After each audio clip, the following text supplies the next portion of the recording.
Writing systems and speech. Writing systems are designed to represent the spoken words of a language, but only through individual words or other higher units of language, such as the phrase and sentence represented. Writing systems are mainly based on two of these principles, either sound or meaning.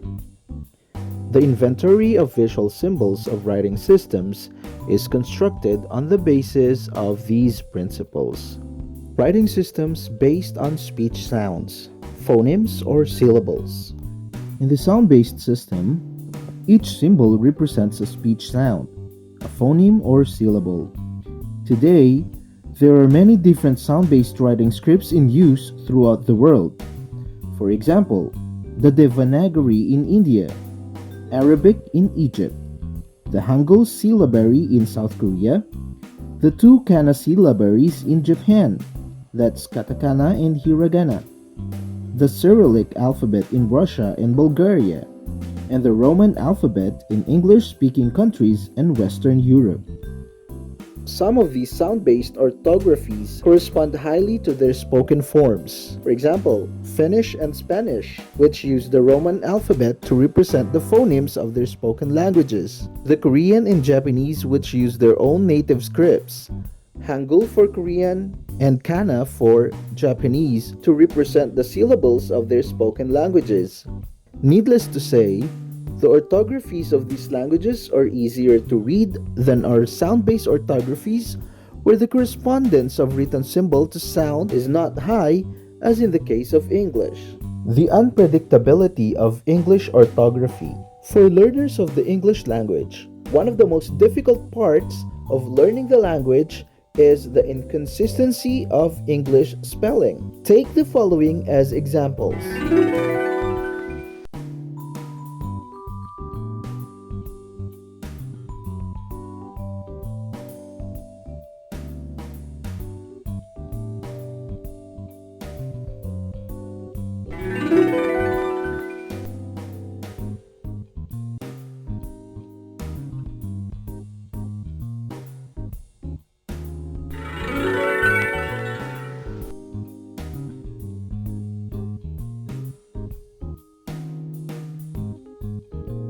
There are several reasons why English orthography poorly represents English phonemes. First, being essentially a sound-based writing system, English letters are intended to represent the individual phonemes of the language. Because the Roman alphabet was based on the Latin language, which has fewer phonemes than English, English orthography had to make adaptations in order to suit its language. For example, a letter could be assigned more than one phonemic interpretation, especially in vowels. Take these as examples.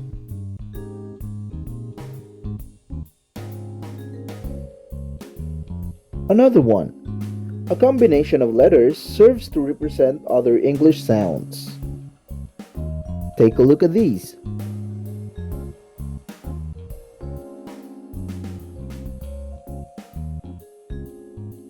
While English convention also uses some morpheme symbols, the writing system is predominantly a sound-based one where letters represent the phonemes of the language.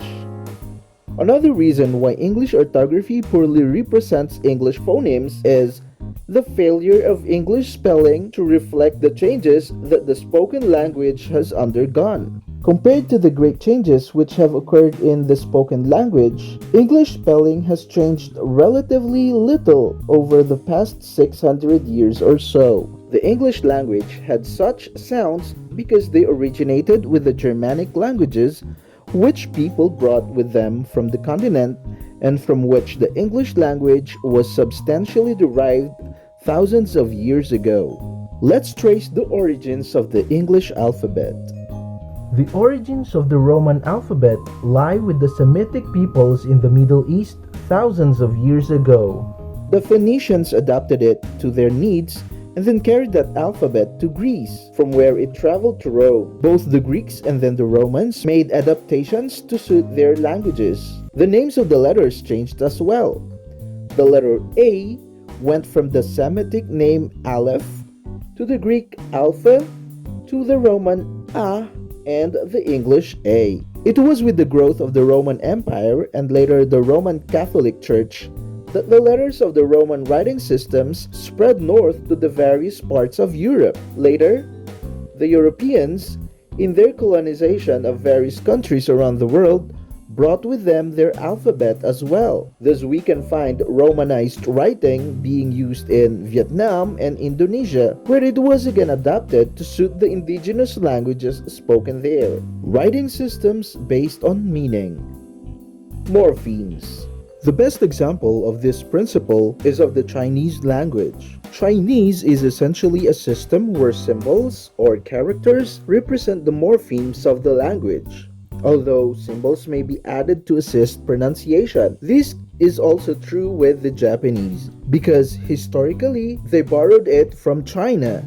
That is, in addition to their own kana syllabaries. Every character represents one or more morphemes as well as a single syllable. Take these, for example.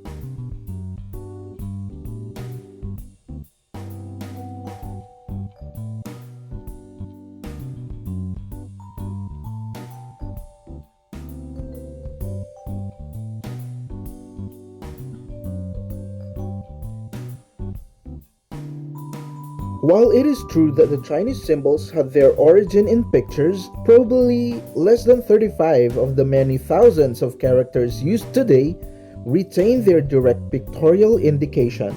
Therefore, the relationship between symbol and morpheme is essentially conventional rather than pictorial. Just as in the case for the English alphabet, whose letters, particularly the capitals, are themselves rooted in ancient Semitic picture writing.